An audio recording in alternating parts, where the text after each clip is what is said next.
Alright, magandang araw muli sa bawat isa. Maraming salamat sa bawat isa na nandito ngayon. Palakpakan natin si Lord. Okay. Alright, so ito na ang huling Sunday ng ating 2025. Alright, so maganda na magtapos tayo sa isang makahulugan at makatotohanan at makaalaman na linggo ng ating pag-aaral. Okay? So ready na kayo? So ang topic natin ay simple lang pero rock. So simple lang ito pero alam niyo na 'to, marami ng ito'y common pero maraming bagay dito ang hindi niyo talaga lubos na naintindihan. Ang topic natin ay tungkol sa Belen. Alright? Ang English ng Belen ay nativity scene. Okay? Yan. Ito yung eksena kung saan nandoon yung mga pastol, pantas, nandoon ang pamilya na ang anak ng Diyos na isinilang sa sabsaban. So yun ang ating topic pero hindi ito tungkol sa Christmas. Okay? Walang kinalaman ang Pasko dito sa ating pag-uusapan, sa mensahe natin. Ang isi-share ko sa inyo ay biblical narrative surrounding the birth of our Lord Jesus Christ at kung paano tayong mga hintil at pagano from far away countries, malayo tayo sa kanila ay nagkaroon ng koneksyon dito sa nativity scene na ito o Belen at napabilang tayo sa kwento ng manger. Yun yung pinakatema natin. Paano tayo napasama doon? So tuwing Pasko, nakikita natin sa mga larawan ng Belen ang tradisyonal na eksena kung saan ang mga pastol at mga pantas ay dumalaw at nagbigay pugay sa bagong silang na sanggol. Every Sunday yan ang ating tinitingnan. At madalas, ang mensahe parati sa pulpit, ang mensahe dito ay nakasentro lang sa sanggol sa sabsaban. Ayan, nakita ba dyan sa picture, nandyan ang ating Belen. Maganda siya, Si AI ang gumawa niyan, thanks to AI. So, hindi siya nakikita sa Google, Magaling siya gumawa So yan yun, Nakita yung pastol, mga pantas dumalaw, nagbigay pugay at pero po madalas ang mensahe dito ay nakasentro lang doon sa bata, doon sa sanggol sa sabsaban, the birth of the Messiah, yan ang mga topics, the newborn king, etc. Pero alam nyo ba na may mas malalim na mensahe ang kwento ng kapanganakan ni Jesus na hindi natin madalas naririnig? Siyang aking isi-share sa inyo ngayon. At alam nyo rin bang hindi talaga si Jesus Christ ang bida at sentro ng mensahe ng Belen? Papaliwanag ko kung bakit hindi siya. O ang kapanganakan ni Jesus Christ, siya yung main character of the story pero hindi siya talaga yung sentro dito. Alright? Sino ang sentro? Ang mga bisita ni Jesus. Yan. The visitors. So pinamagitan ko itong the visitors.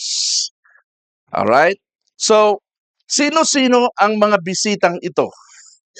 Ang mga pastol, mga pantas, given na yan, bisita yan sila, pero reading between the lines of the events, may isa pang akala nyo hindi bisita, pero siya talaga yung pangunahing bisita ni Jesus sa kwento ng Belen.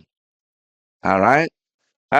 Si baby Jesus lang ang sentro kasi kwento niya to Pinanganak siya, kaya siyang center of attention. Para bang alam niyo yung baby, newborn baby, pinuntahan ng mga kamag-anak, siya yung center ng attention.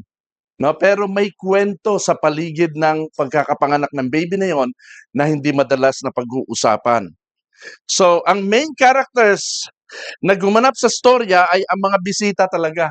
Kasi sa kanila umikot yung kwento Si Jesus ay walang papel, kundi siya lang yung baby doon. Naintindihan natin? So, kaya hindi siya ang sentro ng ating mensahe ngayon, si Jesus, ay gumawa ng sarili niyang kwento noong nag-edad 30 na siya. Layo, ano? From the manger to 30 years old, ilang years yan? 30 years?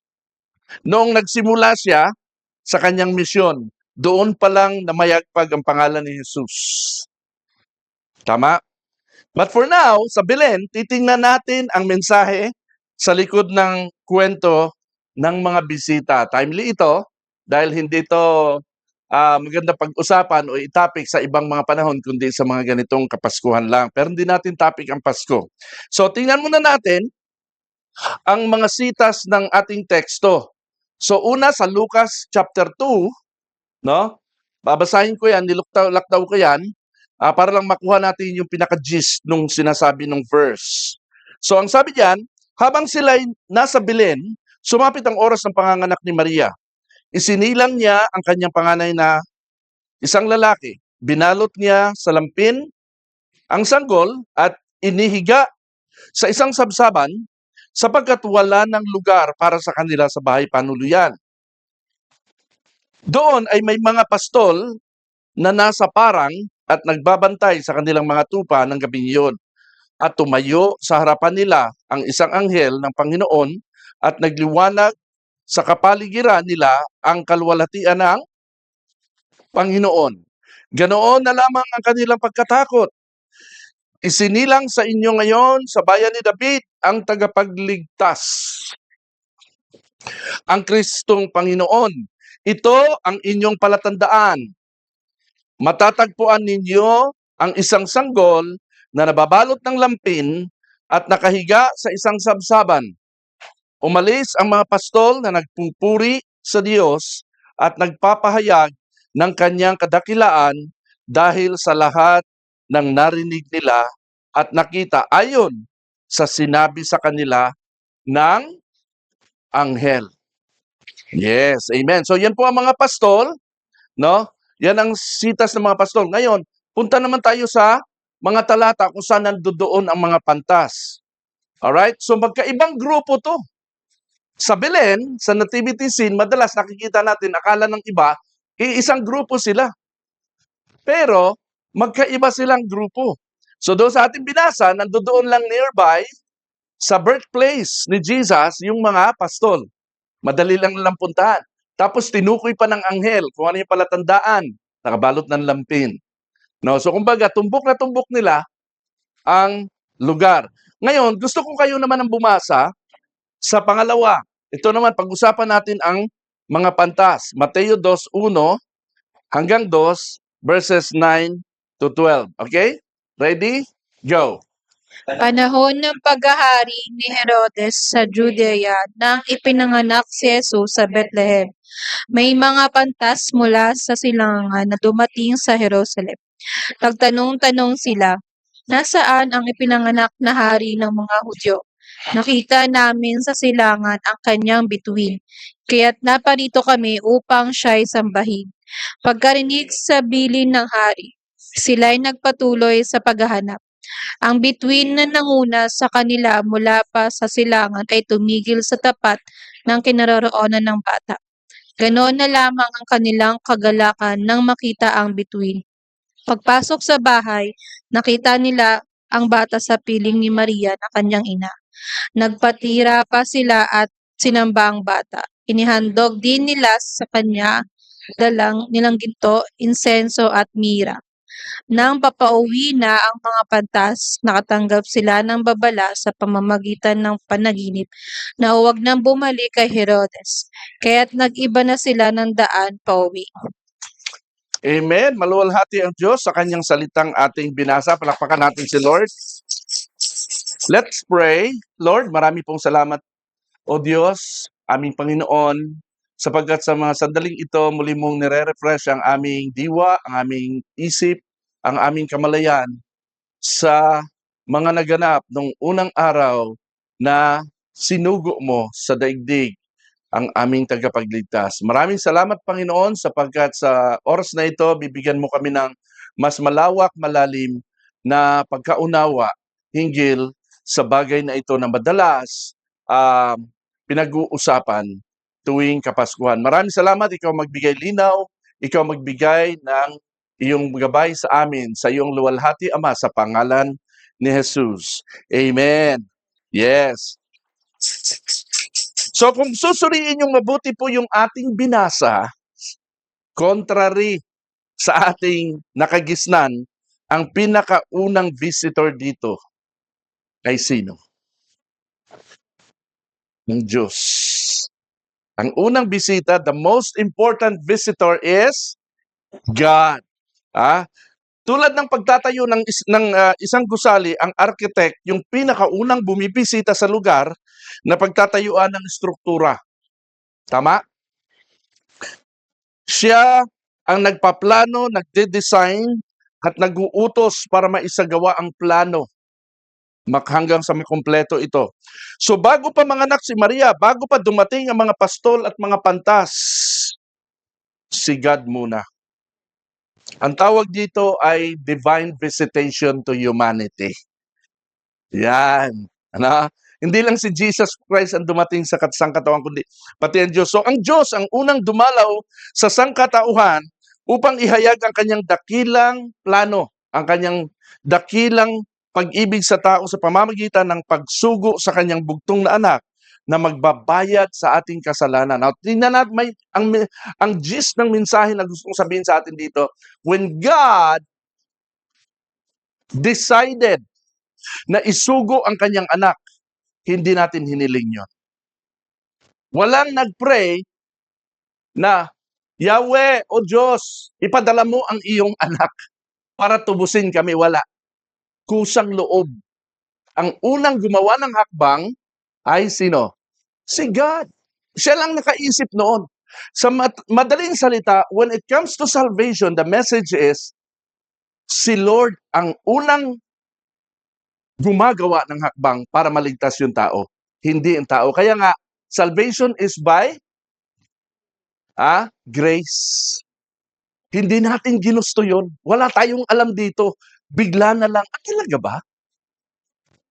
Talaga ba? Naalala ko kagabi, kwento ko lang Naalala ko gabi, natid namin yung kalan doon sa natid namin yung kalan doon sa ikinasal nung May. Ngayon lang naihatid. Sobrang saya niya. Hindi niya mawari kung gaano siya kasaya kasi answered prayer pala yun. Hindi niya hiniling na magkakaroon siya ng kalan, na hindi niya hiniling sa kanyang kasal na kalan ang ibibigay namin sa kanya. Pero binigyan namin sa kanya, hindi mawari yung nag-uumapaw na saya at pasasalamat dahil yun yung desire pala ng heart nila. Pero hindi nila sinabi sa amin na yun ang kailangan nila.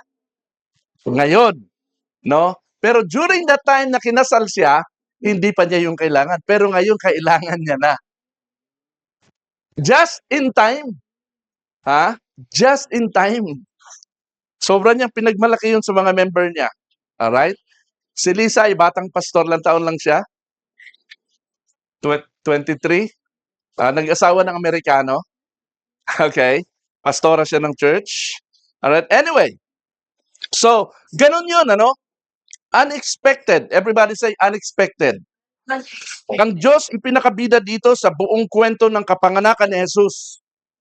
Ulitin ko ang Diyos ang pinakabida dito sa buong kapanganakan ni Jesus, hindi ang sinuman. Siya ang nagplano, nagsagawa ng lahat. Indeed, He was the architect of the whole entire event. Now, ano-ano ba ang mga ginawa ng Diyos? Bakit siya ang pinakabida, pinakasentro dito? Ito yan, number 1, the no available room. Plinano niya yon, kasama yon sa design at plano niya. Sinadya ng Diyos na mataon ang panganganak ni Maria kung kailan punong-puno na ang mga staycation houses sa Bethlehem dahil araw yon ang pagdagsa ng mga magpapatala sa census kasi registration time of the year yun nila. Parang registration sa voting, puno-puno, dagsa ang mga tao.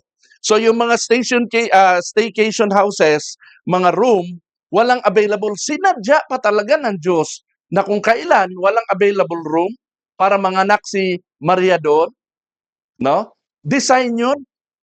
Okay? So, wala siyang mapag-anakan. Anong lesson doon? Tandaan po natin, pag ang mga nangyayari sa buhay ay di umaayon sa ating magandang plano, baka may ibang plano ang Diyos na mas maganda para sa lahat.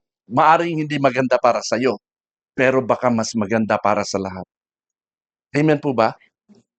I'm sure yung lahat ng disipulo na namatay during that time, pinutol ang leeg, sinaktan, pinahirapan, para sa kanila hindi maganda. Pero para sa pangkalahatan, mas maganda. Amen? May ibang plano. Tandaan natin, hindi natin plano ang ating buhay. Ang Diyos ang nagpaplano nito. Alright?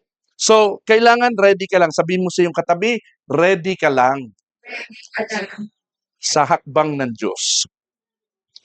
Na, pangalawa, the manger. Yeah? Siya rin ang nag-prepare ng isang espesyal na lugar para doon iluwal ang bata. Sa isang di ka nais-nais, di ka aya-ayang pasabsaban ng hayop upang doon matupad ang kasulatan, ang messianic prophecy. Yung palang pagkakapanganak ni Jesus Christ sa manger, no? Fulfillment of the prophecy pala kasi yun. Ayan, oh. Ito yung mga Old Testament messianic prophecy describing the humble birth of Jesus. Ayan, may mga verses yan. Insignificant place, God entering humanity, humble origins, no outward majesty, hindi siya mukhang hari, humiliation, God dwelling with the lowly. So, kumbaga, ito ay fulfillment ng prophecy. Amen po ba? Ayan. So, next, yung shepherds at saka magi. Siya din ang nagplano noon. Siyang pumili at tumawag ng mga taong dadalaw sa sanggol. Lihim ang pagkakasilang ng Mesyas. Wala pong nakakaalam. Maski yung mga pastol at mga pantas, hindi nila alam na isinilang ng araw na yun ng Mesyas kung hindi pa dahil sa Diyos na pinagbigay alam sa kanila. Alright? So, siya ang nagpadala ng anghel sa mga pastol para ituro ang kinaroroonan ng bata. Siya rin ang nagpadala ng guiding star sa mga pantas upang mula sa malayong bansa sa Middle East ay dayuhin ng mga pagano ang sanggol. Pati pagano makakakilala sa Mesyas. Kita nyo Kita nyo yung storyline dito. Ang sinisimbolize ng mga pastol, Jewish local residents, mga Hudyo sila, Israelites. Ang sinisimbolo ng mga pantas, galing sa Middle East sila, mga pagano, pagan sila. Tayo yung sinisimbolize noon, mga hindi Hudyo. Kita mo, ginater ng Lord lahat sa manger. At sila lang yung precursor. Sila lang yung representante. Alright? Ito mga pantas.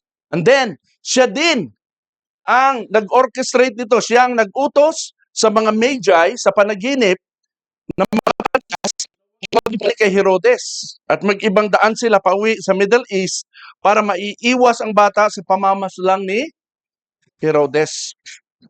Tapos siya din ang nagpakita kay Jose sa panaginip para utusang magpakalayo-layo muna silang pamilya sa Egypt. Para maiiwas ang Mesyas pangmamasakir ni Herodes sa mga batang edad 2 pababa. Kita mo merong paghakbang si Lord sa mga grupo ng mga pastol o mga Jews, may paghakbang din siya, may revelation din siya sa mga grupo ng mga pagans, mga pantas. Nakita mo how God works all over the world sa magitan ng picture ng Belen na ito. Amen po? Nasusundan natin. Alright, anong lesson dito? Palibhasa ang Diyos ang gumagawa sa mga ganap sa buhay ng tao. Ang tao ay kikilos lamang ayon sa pagkilos ng Diyos sa kanyang mga plano. Ang nangyayari sa buhay ng bawat tao ay nakabase sa plano ng Diyos. Kung maganda o pangit ang nangyayari sa tingin mo sa buhay mo, ito ay pasok sa plano ng Diyos. Kailangan maging ready ka lang. Sabi mo sa iyong katabi dyan, ready ka lang. Amen. Dahil dito, ang kaligtasan ng tao ay nakasalalay sa gawa ng Diyos at hindi sa mga gawa ng tao. Balik pa rin ulit tayo sa salvation by grace, not of works. Amen? So it's not by our own free will, effort, and good works that we are saved. It is all by the will and the handiwork of God Almighty. That's what you call grace. So si God, siya ang unang bisita sa kwento ng kapanganakan ni Jesus. Sa Kanya ang lahat ng parangal at papuri sapagkat siya lang ang gumawa ng lahat. Walang partisipasyon ang mga pastol at ang mga pantas dito. Tama? Siya nag-orchestrate ng bawat nangyari. Amen? Sa Diyos ang papuri. Amen? So, anong sabi sa Lucas? Tingnan natin. Lucas 2:20. Pakibasa. Sabay-sabay, ano? Ready? Go. Umalis ang mga pastol na nagpupuri sa Diyos at nagpapahayag ng kanyang kadakilaan dahil sa lahat ng narinig nila at nakita. Kanino daw sila nagpuri? Kay Maria? Kay Santo Niño? Nandoon si Maria. Nandoon si Santo Niño. Nandoon yung bata. Ang pinuri nila ay ang Diyos. Bakit hindi ang sanggol ang pinuri nila? Kung siya talaga yung bida doon sa Belen. Sapagkat ang Diyos ang nagdala sa kanila sa Mesiyas. Amen? Ang Diyos ang humakbang, ang kumilos sa kanila, nagpakita ng anghel. Now, you have to think deeply on this, ha? Hindi pinuri ng mga pastol ang bata at hindi rin nila sinamba. Pansinin nyo? Yung mga pastol to, ha? Yung mga pantas, sinamba. Hindi nagpuri ang mga pantas, sinamba lang yung bata. Okay? Tapos nag-alay sila ng mga handog nila. Anong pagkakaiba ng pagpupuri sa pagsamba? Anong pagkakaiba na mga praise and worship leaders kayo, yung mga praise and worship leaders dyan? Alam nyo ba ang pagkakaiba ng praise and worship? Alam nyo ba ang pagkakaiba ng pagpupuri sa pagsamba? Ha? Let's break it down. Ang pagpupuri ay ibinibigay lamang sa mga may napatunayan na, may nagawa na. Hindi mo pupurihin yung tao o yung sino man, yung wala pang nagawa at wala pang napatunayan. Pag pinuri mo, bola na yon. Binobola mo siya. Na false expression. Ha, pag pinuri mo na wala pang nagagawa, apakagaling mo, pre. Panalo na tayo sa basketball, hindi pa kayo naglalaro. Panalo na kaagad. Pinuri mo na siya, napakagaling mo, pre. Talo tuloy. Ha? Assumptive conclusion yon.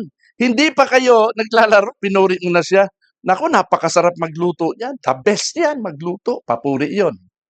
Ha? Tikman nyo. Pagkatikim, naku, ang alak. Naku, kulang sa timpla, kulang sa ricado. Pero pinuri mo na. Amen? Mga anak, ang gagaling nyo.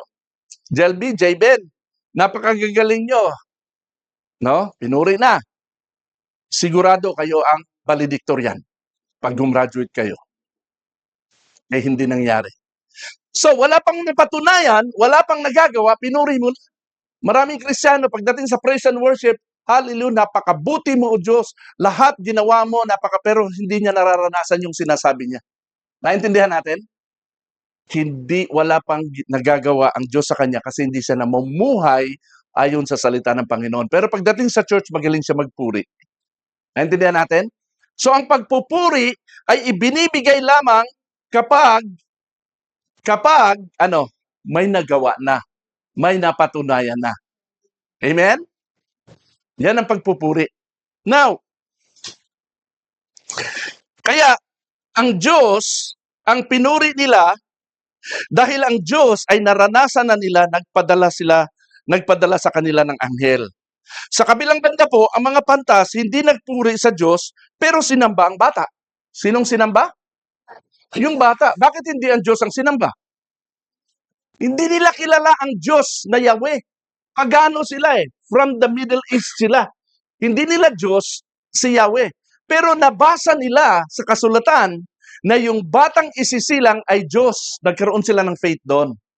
Kaya pinuntahan nila yung bata, wala pang napatunayan yung bata, hindi pa gumawa ng himala dahil nabasa sa kasulatan ng propesiya na pinaniwalaan nila na siya ay Diyos, sinamba nila bilang Diyos, hindi bilang dahil may nagawa na. Naintindihan natin?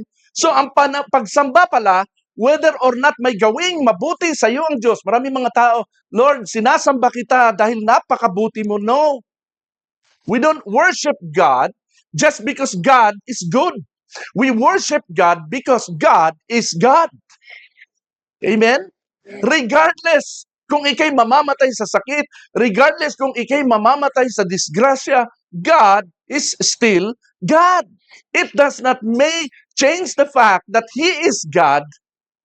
Ganon yun. Kaya itong mga pantas, hindi nila kilalang masyado ang bata, hindi nila kilalang Diyos na Yahweh. Sinamba nila ang bata by faith sa kasulatan. By faith sa Jewish Bible, ang Torah. Doon lang napulot yun. Mamaya papakita ko sa inyo, paano nila nalaman ang Jewish Bible? Paano nila nalaman itong truth tungkol sa isisilang na Mesias? Papakita ko mamaya. So ganon, sabi sa Hebrews 1:6, at nang isusugo na ng Diyos ang kanyang panganay na anak sa sanlibutan, sinabi niya, dapat siyang sambahin ng lahat ng anghel ng Diyos. O, kita mo? So bago pa lang pinanganak si Jesus, no, iniutos ng Diyos na kailangan sambahin. Alam niyo, ang Diyos siloso. Sabi sa Old Testament, hindi ko share ang aking glory sa mga tao. Bawal sumamba maliban sa akin. Pero pinayagan niyang sumamba ang mga pantas na ito sa sanggol. Abomination yun. Kasuklam-suklam yun. Bakit pinayagan ng Diyos? Sa makatuwid Diyos, ang sanggol na yon kahit wala pang ginagawa. Kita mo yung kabaliktaran ng mga nagsasabing kilala nila ang Diyos na si Yahweh. No? Kawawa naman yung mga miyembro ng Iglesia ni Kulafu. Ha? No? Hindi sila naniniwala na Diyos si Jesus, tao lang daw si Kristo. Well, mas magaling pa sa kanila itong mga pagano. Anong sabi sa verse 8? Hebrews 1:8, no? Pakibasa sabay-sabay. Ready? Go.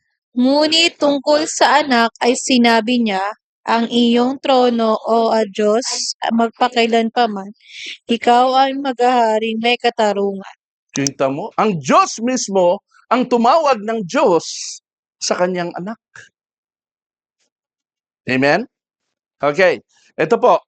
Ito na po yung gusto kong iparating sa atin. Ang pagpupuri ay dahil sa ginawa ng Diyos. Amen? Ang pagsamba ay dahil sa pagka-Diyos ng Diyos. Diyan nagkaiba ang praise and worship.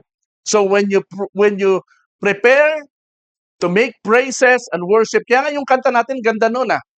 Saktong-sakto yon, no? Heart of worship. Kahit mawala yung mga musika, yung music, mag-fade away yung music, no? It's more than a song. Ano ibig sabihin ng more than a song? Yun yung karanasan mo sa Panginoon, kaya mo siya pinagpupuri. Amen. Kaya mo siya sinasamba because it's just more than a song. Sinamba mo siya dahil siya ay Diyos. Amen. So, parehong ang mga pastol at mga pantas ay hindi pinuri ang bata sapagkat wala pa itong nagawa. So, hindi pa siya kapuri-puri noon, si Jesus Christ. Hindi pa siya kapuri-puri. Sa halip, ay pinuri ng mga pastol ang Diyos. Sinamba naman ng mga pantas ang bata dahil naniwala sila na siya ay Diyos kahit wala pa siyang ginagawang milagro. Mga tao magsasamba sa Diyos dahil pinagaling. Cancer, gumaling. Yung bulag, nakakita. Pilay, nakalakad. No? Doon lang nila masasabi, mabuti ang Diyos. Alam nyo, ito, sinabi ko na rin ito kanina. Itong sabihin sa inyo. Sabi ko ito kanina doon sa Valenzuela. Huwag niyong sasabihin, sinasamba kita o Diyos dahil mabuti ka. Maling-maling doktrina yun. Maling theology yun. Nasasambahin mo ang Diyos dahil sa kabutihan. Sinasamba kita at pinupuri kita o Diyos dahil natupad na ang mga pangarap ko sa buhay. Maling-mali po yun. Umalis na tayo sa kababawang ganon. Amen?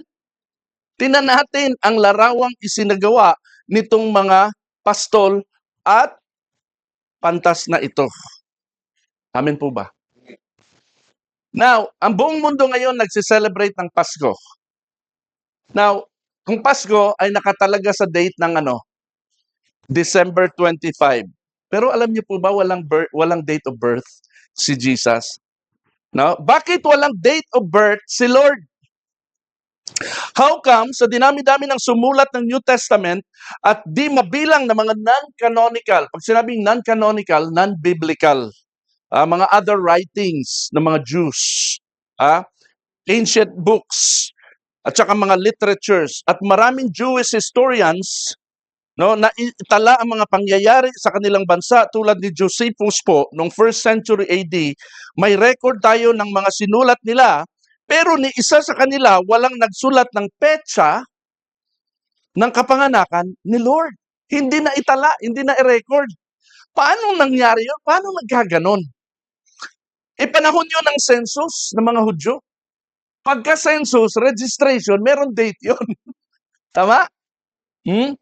So may date po yun. Tapos, birthday ni Lord, hindi na ilagay sa mga sulat nila. Grabe, ano? So, strange siya masyado. And even his childhood life hanggang adulthood, 30 years old, walang record. First 30 years old. How could it be possible na walang record of birthday si Jesus while everything else in those times was recorded in the pages of history? Naitanong niyo na ba yun? Alam niyo ba yung birthday ngayon na December 25? By research na pag-alaman ko, hindi pala ito birthday ng isang pagan god. Hindi ito birthday ni Mithra. Ito pala ay resulta ng computation ng mga minds nung unang 200 AD hanggang 300 AD bago pa lumitaw ang Katolisismo at nawala na yung Mithraism, yung religion ng Mithraism. Nag-isip sila, kailan ba pinanganak si Jesus Christ? Pinanganak si Jesus Christ March, kasi summer noon eh. No? March, hindi siya pinanganak ng siya ay pinaglihi ng March. No, pinagtugtong-dugtong nila yung kalendaryo ng mga Hudyo sa Gregorian calendar. March 25 siya pinanganak. 9 months later, December 25. Kaya nauso yon. Naintindihan natin?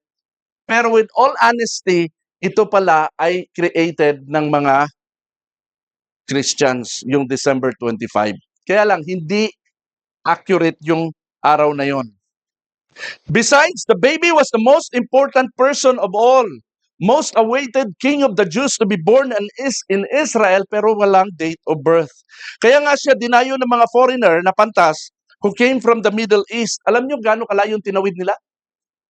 1,600 kilometers away from Mesopotamia. Yung Mesopotamia, ito ngayon yung kasalukuyang Middle East, kung saan nandoon ang Iraq, Iran, at Arabian Desert. Okay? Doon ang galing lahat ng yan. Tinawid nila yon for 1 year. Alam nyo gaano katagal bago sila nakarating kay Jesus? Nung nakita nila yung star sa east, naglakbay sila, tinawid nila yon, umabot sila ng 1 year bago nila narating. Kasi, yung star kasi pawala-wala. Ang star pawala-wala yan eh. No, nandyan. Pagka nawala, hindi natin alam kung saan tayo. Dito ba tayo? Doon tayo? Hinto muna tayo. So, nagtitent muna sila sa desert. Hanggang pag may lumabas na star, ayan na yung star. Tara, lakad na tayo, sundan natin yung star. Kaya tumagal. Pagdating nila sa Israel, hindi rin alam ng mga Israelites ang tungkol sa kapanganakan ng sanggol. Siyempre, hindi naman pinaalam ng angel yon. Doon lang sa mga, saan? Sa mga pastol, no? So, walang nakasagot, hindi nila narating ang Bethlehem hanggang nakarating sila kay King Herod. Nung mabalitaan ni Herod na ipinanganak na ang hari ng Hudyo, mapapalitan na siya, yari, no? So, ito na. So, ngayon, tumagal yon ng 1 year ang paglalakbay nila, sinaga nila hanggang makita nila ang bata. Ganun karubdob yung kanilang paniniwala sa sanggol sa bata. At alam nyo, ilang taon na si Jesus Christ nung maabutan nila? Magwa 1 year old na. Mali yung Belen na nandoon sila nag-alay ng handog. Mga pastol lang yung nandoon. No, same night. Kasi malapit lang sila eh. Pero yung mga pantas, sa bahay na ni Maria at saka ni Jose, nila naabutan. At ang bata ay kalong-kalong ni Maria, no, na naabutan ng mga pantas. Nandito ba ang larawan? Ayan, oh. Ayan, mali yan na mayroong ganyan, ha? So, sino yung mga other visitors na ito? Ito yung shepherds and the magi. Okay? So, ang pangalan po pwedeng malimutan, ilagay sa birth certificate, pero hindi ang date of birth. Tama? Agree kayo sa akin? Ako wala akong pangalan sa birth certificate ko. Alam niyo ba yon? Sinong nakakaalam? Wala akong first name. Kaya sabi sa akin ng NSO noon, pwede sir, pwede ka maglagay na kung anong pangalan gusto mo. Hindi ko gusto yung pangalan ko eh. Gusto kong palitan. Kaya lang maiiba sa ibang mga ID ko, kaya hindi ko na pinalitan. So authenticate na lang ako sa abogado na yun ang pangalan ko, sinulatan nila. Hindi na? Sa Pasay, okay. So, pwedeng walang pangalan pero ang birth certificate laging merong date yun. Amen? Paano ang kay Jesus walang birthday? Coincidence ba to? Besides, the Bible is the Word of God. Lahat ng writers dapat pinasulat ng Lord yung birthday. Pero nakaligtaan ba ni Jesus? Nakalimutan ba niya? Uy, nakalimutan ko yung birthday ng anak ko. Ano ba yung birthday ng anak ko? Ha? Hindi. O sinadya talaga ng Diyos na walang writer, walang historian ang susulat ng date of birth ni Jesus para bakit? Huwag i-celebrate ng tao ang kanyang birthday. Think about it. Yes, God didn't intend to celebrate His Son's birthday, not even to commemorate His childhood life. Alam niyo bakit? Isa lang ang dahilan na naisip ko. Walang bearing sa purpose ng Diyos sa ating kaligtasan at kaugnayan natin sa Diyos ang birthday na yon. Amen? Which means, ang Pasko na sineselebrate ng mga pagan Christians mulat sa Paul ay unbiblical, nagawa-gawa lang ng tao. Hindi ito parte ng original blueprint plan of God ng arkitekto when He architected the birth of Christ.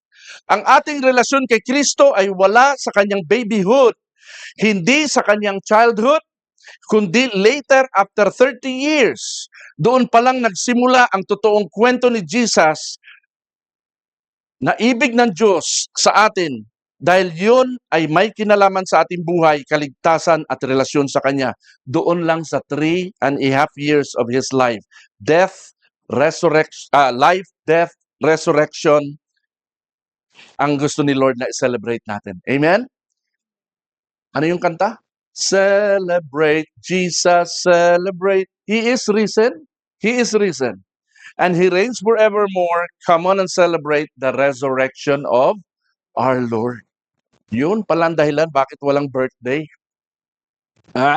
So yan ang unang visitor, si God. Pangalawa, again, itong other visitors, ang Magi at saka ang shepherd. Akala ng marami, ang mga pastol at ang pantas ay isang grupo lang. Hindi po, magkaiba sila at magkaibang panahon at lugar sila dumating kay Kristo. Ang mga pastol ay dumating sa sabsaban same night nung pagsilang kay Jesus. Pero ang mga pantas ay nakarating sa bahay nila Maria around 6 to 1 year old na yung bata. Kaya doon sa binasa nyo kanina Matthew chapter 2, hindi na sanggol ang sinasabi. Bata na eh. Naintindihan natin? Alright. So, kaya mabilis nakarating yung mga pastol kasi malapit lang sila doon sa kinaroroonan ng sanggol. Alright? So, ang mga pantas dumaan pa sa Arabian Desert. At again, pawala-wala yung between. Yun lang kasi yung pinaka-GPS nila eh. Ano? Imagine mo yung Waze, no? Sinusundan mo na wala na naglo-lose signal. Ay, tigil muna tayo. Dito muna tayo sa tabi. Parang ganyan, ano? So tambay sila sa disyerto hanggang magpakita po yung star. Noong nasa Israel na sila, no? Habang wala ang star, nagtanong-tanong na lang sila. Now, Lahat ng ito ay ayon sa mga Bible scholars, theologians, historians, at saka experts sa astrology. Paano gumagalaw ang mga stars. Hindi talaga ito yung star na akala natin nandoon pagkatapos bumabiyahe yung star. No?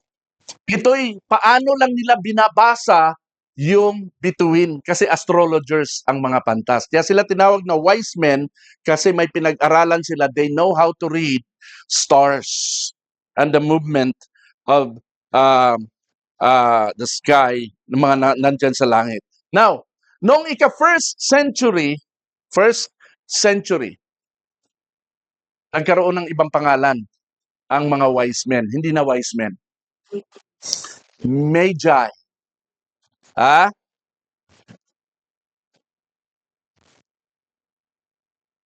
Ayan, ito pala, marami akong hindi nilipat-lipat, ano? Ayan ang binyahe nila, mula Babylon, Iraq, hanggang sa Jerusalem, no? Nasa 1,600 kilometers ang nilakad nila. Alright? Okay. Noong first century, no? Magi. Ang salitang Magi ay Greek word. Hango ito sa salitang magician. So, mga magician sila. Manggagaway sila. Sorcerer. Negative pakinggan sa atin ang sorcerer, pero sa kanila hindi. Kagalang-galang na pantas sila, mga mataas sa lipunan. Ang pinakamalamang na pinanggalingan nila ay Mesopotamia, Babylon, Persia, Iraq, modern day Iraq ito, yung Persia, and Iran. Dahil dito, ito ang sentro ng astronomy, astrology, black magic, at divination. Alam nyo ba na yung horoscope, zodiac sign doon sa kanila galing? Ayan. Kaya tinawag silang Magi dahil mga magician sila. Mga unbeliever talaga. Galing, mga unbeliever, inabot ng Panginoon sa magitan ng simpleng star.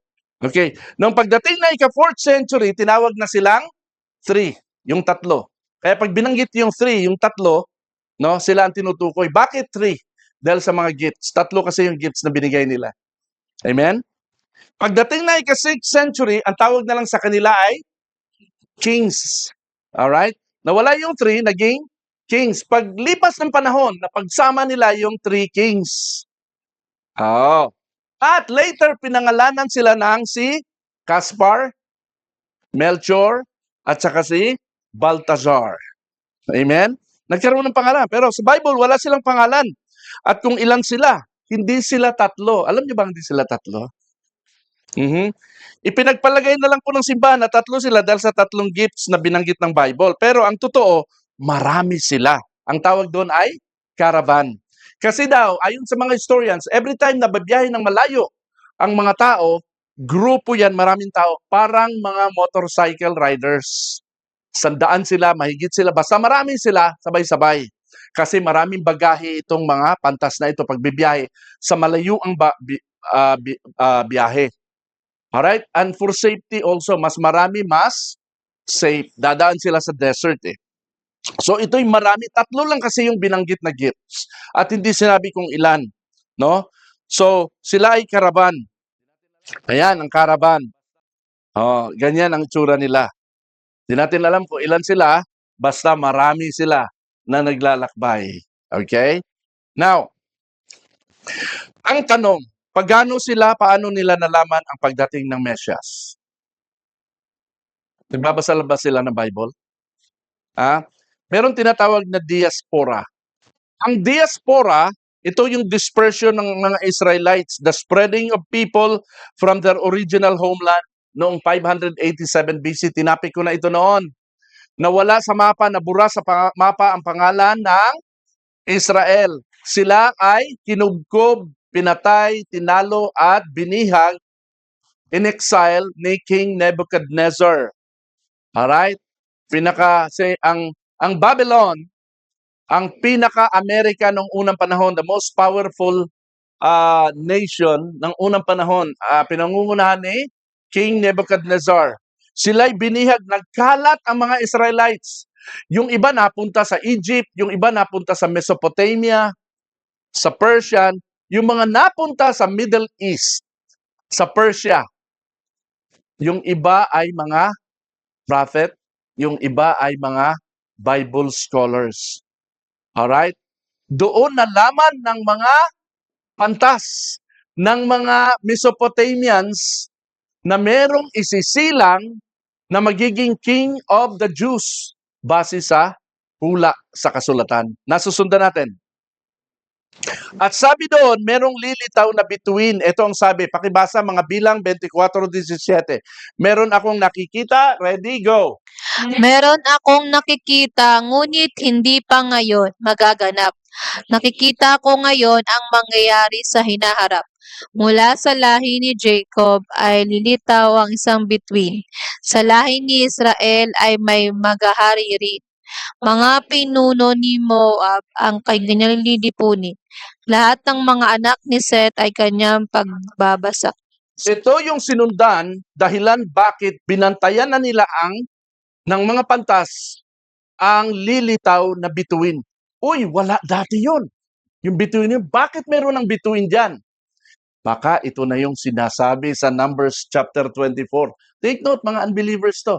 Pero they came to believe the word of God when they read the prophecy. Amen? Mga pagano to, kamukha natin, wala tayong kinalaman sa Ten Commandments, sa Israel, sa Jewish, Judaism, etc. Wala tayong, hindi natin kilala yan si Yahweh. Pero ngayon nakilala natin because of the word of God. Amen? Yun yung nire-represent ng mga pantas. Mhm. Amen. At pansinin nyo, ang tatalino ng mga Christians ngayon kaysa sa mga Hudyo. Ngayon, hanggang ngayon, di pa rin sila naniniwala na si Jesus Christ talaga yung Mesias. Daig pa sila. Kaya ang Christianity pumutok, lumago ng gusto, umabot ng 2 billion in population. Because pantas. Sabihin mo sa iyong katabi, pantas ka. Wise man. Yan. Itong dahilan kung bakit nung namataan ng mga pantas ang kakaibang bituin sa kalangitan ay sinundan na nila ito na para bang GPS mula Babylon hanggang Israel. Ano yung mga gifts ng pantas? Ira. Gold, frankincense, myrrh. Ang gold ay ginto, frankincense ay insenso, ang myrrh. Okay, paliwanag natin yan So, sabi nila sa Mateo 2:2, binasa natin kanina, nasaan ipinanganak na hari ng mga Hudyo? Yan ang pag-uusisa ng mga mago, Magi. Nasaan? At niregaluhan nila siya ng ginto. Alam niyo po, ang hari, okay, ito. Ang gold ay sumisimbolo sa pagiging hari ni Kristo. Kinikilala nila na yung sanggol ay hari.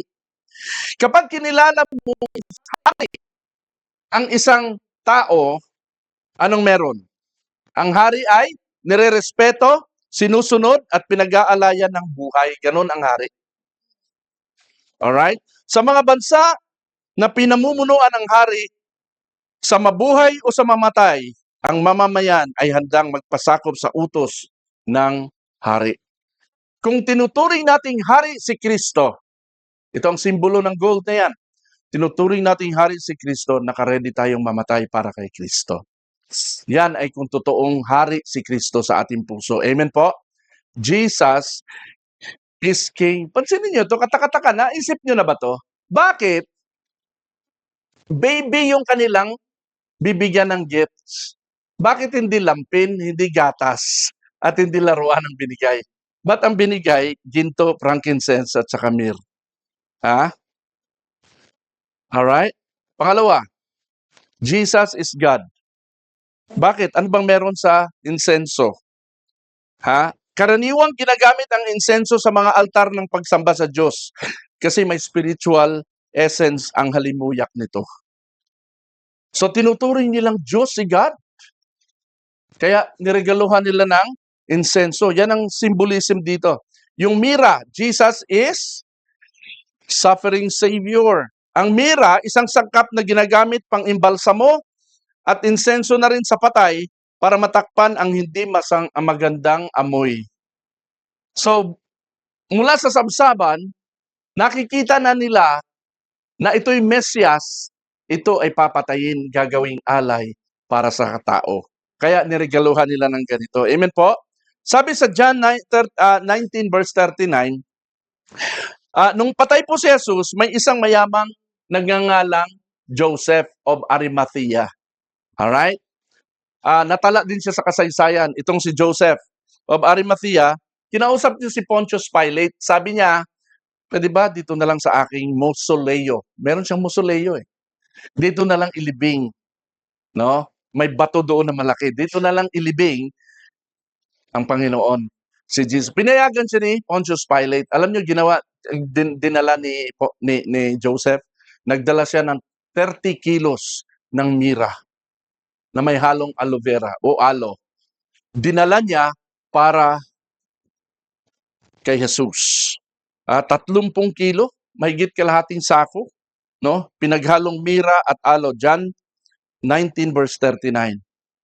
Okay? Now, ang mga paganong pantas na ito, ang kanilang handog at pagsamba sa sanggol ay simbolo pala na balang araw, ang Kristo ay tatangkilikin ng mga pagano at hintil globally bilang hari, bilang Diyos, at bilang tagapagligtas. Yan yung sinisimbolo. Dahil dyan, ikaw at ako ay kasama sa kwento ng Belen. Amen? Kung ang mga pantas ay nag-alay ng 3 handog, bakit hindi tayo? Amen? Ano kaya ang 3 handog na pwede din nating ialay? Ang ating time, ang ating treasures, at ang ating talents. Amen po? This means time, treasure, and talents means our whole life. Everything that we have, everything that we are. Amen? Amen. Now, 2 things lang. Gusto kong banggitin ito ng mabilisan bago tayo magtapos. This whole narrative, it only shows 2 things. Number 1, God doesn't wait on people. Hello? God doesn't wait on people. He acts to make people act. Tandaan natin yan. Hindi inantay ng Diyos si Jesus Christ na lumaki na muna para magpakilala bilang tagapagligtas. Ipinakilala na ng Diyos sa magitan ng anghel yung si Jesus. Amen? Wala pa ang good news, ang gospel. Pero ang Diyos humakbang na kagad. Tandaan natin, ang Diyos ay laging nauuna. Amen? Siya ang gumagawa ng unang hakbang. He does not wait on people. Hindi inantay ng Diyos na makarinig ang mga pastol na ito na, nandito ang Mesyas. Ang Diyos nagpadala mismo ng revelation, ng aparisyon ng mga anghel para ituro na yun ang Mesyas nandoon. God does not wait on people. No? Noong si Jesus Christ ay pumunta sa Bethlehem, galing siya sa Galilea, iba't ibang mga lugar, nagpagaling. Pagbalik niya ng Bethlehem, napansin niya mga tao walang paniniwala sa kanya. No? Hindi niya pinalakas ang kanilang paniniwala o binigyan ng paniniwala. Alam niyo ang ginawa ni Lord? Hindi siya gumawa ng himala. Kasi walang paniniwala ang mga tao doon. Sabi niya, Master has no honor except in his own country. All right, God, everybody say this, God doesn't wait on people. God doesn't wait. God acts first. Siya kagad yung gumawa. Kaya ang ating salvation, si Lord lang gumawa nun. Wala tayong partisipasyon doon. Pasalamat ka, Abi. Pasalamat ka, Be. Pasalamat ka, Ar. Tayong lahat, pasalamat tayo. Nandito tayo. Nakilala natin si Lord. What if hindi natin narinig ang bagay na ito? Hindi nagpakita ang anghel sa atin. No? Hindi natin makikilala ang Mesyas. Wala tayong alam eh. Alam niyo kung bakit? We are dead. Everybody say we are dead. We are Patay tayo. Bilang patay, wala tayong free will. Yung free will natin, patay din. Wala tayong kakayahan o will to come to God unless God makes us alive. Bigyan niya tayo ng buhay at liwanag at mamumula tayo. Eto si Kristo, saka pa lang tayo magsisisi. Si God muna ang gagawa sa atin bago tayo magsisi. Ang akala ng iba, magsisi ka muna para maborn again ka. Hindi po, iboborn again ka muna ni Lord para ka makapagsisi. Tandaan natin yan, ha? Doktrina to. Sa part of theology ito. Maraming nalilito dito. Ang tao walang kakayahang magsisi. Amen? Pwede mong i-preach ng i-preach, magsisi ka. Pero ang tao, magbalibaliktad man yan, magpakarelihiyoso man yan, mag-New Year's resolution man yan, hindi yan magbabago unless si Lord ang babago sa kanya. At magbabago lang yan pagka yan ay tinahanan ng Holy Spirit na born again, naging child of God, and that person will begin to change his mind. Repentance is a change of mind. Tandaan natin yan. God doesn't wait on people. Pangalawa, God decides and elects whoever He will call. Nung tinawag ng Diyos ang mga pastol, nung tinawag ng Diyos ang mga pantas, hindi nila akalain yon. Hindi sila ang may gusto noon. Amen? Hakbang lang ng Diyos yun sa kanila. Ang Diyos ang namimili kung sino ang mga taong kanyang kakahabagan. Amen? Kaya talaga by grace we are saved. Ang palad natin. No? Amen po ba? I don't know kung na-internalize nyo ito. So God decides and elects. Ang Diyos ang nagpapasya at pumipili ng mga taong tatawagin niya to meet their Savior. At hindi tayong mga tao ang nagdidesisyon at voluntaryong pipiliin ng Diyos. Malinaw yan sa mga pastol na nagre-represent ng mga Hudyo at mga pantas na nire-represent ang mga Hintil. Hindi tayo ang voluntarily kusang loob na lumalapit kay Jesus. Pinili sila, pinili tayo ng Diyos, tinawag at binigyan ng liwanag at desire sa ating puso na pumunta at lumapit kay Jesus. Kaya yung mga pantas, bagamat gaano man kalayo yun, pinuntahan nila. Kahit nawawala-wala yung star, hinanap nila, pinagtanong nila because God gave them that kind of heart. Amen? Sinner itong mga to eh. Unbeliever sa Diyos to eh. Paano nagkaganon? Unless God works in their heart. Kaya yung mga iba, kahit anong invite mo, ayaw lumapit, Lord, si Lord lang nakakaalam no. Mahalaga in-invite mo. Sinyeran mo. Sinabihan mo na magbagong buhay. Amen? Pero si Lord na ang bahala sa kanila. Now, God knew ahead of time kung sino-sino ang kanyang mga pinili at tatawagin. Amen? Hindi natin alam yon. Pero sabi dito sa Romans 8:29, pakibasa, ready? Mabilisan, ready, go. Sapagkat sa simula alam na ng Diyos kung sino magiging kanya at mga ito ay pinili niya upang maging tulad ng kanyang anak. Ang mga pinili niya noon pang-una ay kanyang tinawag at ang mga tinawag ay kanya ring pinawalang sala. At ang mga pinawalang sala ay kanyang binahagian ng kanyang kaluwalhatian. Kita mo yan, napakalinaw nito. Wala sa ating sariling free will ang pagpili sa Diyos. Ang Diyos ang pumipili. Bago niya tayo pinili, alam na ng Diyos kung sino-sino ang kanyang tatawagin. Amen? Kaya pansinin niyo yung mga disciples. Walang seminar, walang abog-abog. Come and follow me. Come and follow me. At ito namang mga to, sino yon? Ay basta sige na, sumunod tayo. Iniwan yung bangka, iniwan la. No, parang merong force, merong power na nagdadala sa kanila kay Jesus. Amen? So, ganun po yan. God's intervention take over sa atin siyang gumagawa ng first move. Amen? Maraming examples yan sa Bible, hindi ko na may papakita, kulang tayo sa oras. Alright? Kaya, tayo ay na-saved not because of ourselves. Our good works and religion, not because of that, but because of God the Father and Jesus Christ, His Son. So tulad ng mga shepherds na yon at mga wise men na yon, tinawag tayo ng Diyos mula sa kawalan ng malay kay Kristo tungo sa pagiging buhay ng mga tagasunod niya. Amen po? So ang conclusion ko po dito, gusto kong sabihin to sa inyo, si Jesus ay tinanggap ng mga mahihirap at mayayaman. Pinuri ng mga Hudyo at sinamba ng mga Hintil. Kinilala bilang Hari, Diyos at tagapagligtas. Ang tanong, kasama ka ba? Sa lahat ng mga nanonood ng video na ito, tanungin mo yung sarili, kasama ka ba sa kwento ng Belen? Sa kwento ng mga pantas?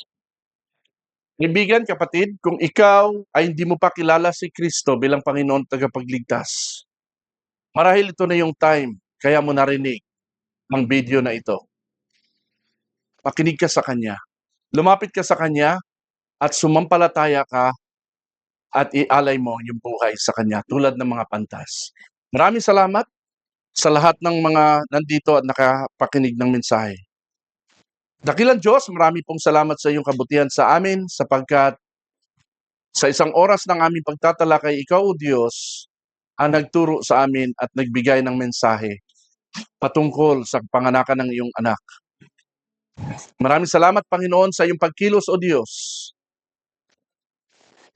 sa buhay namin bilang kami ang nire-represent ng mga pantas. Bahagi kami ng Belen. Bahagi kami ng kapanganakan ni Kristo. Bahagi kami ng kaligtasan na binigay mo sa amin. Sa iyo lahat ng luwalhati, Panginoon Diyos, sa pangalan ni Jesus. Amen. God bless you all. Maraming salamat.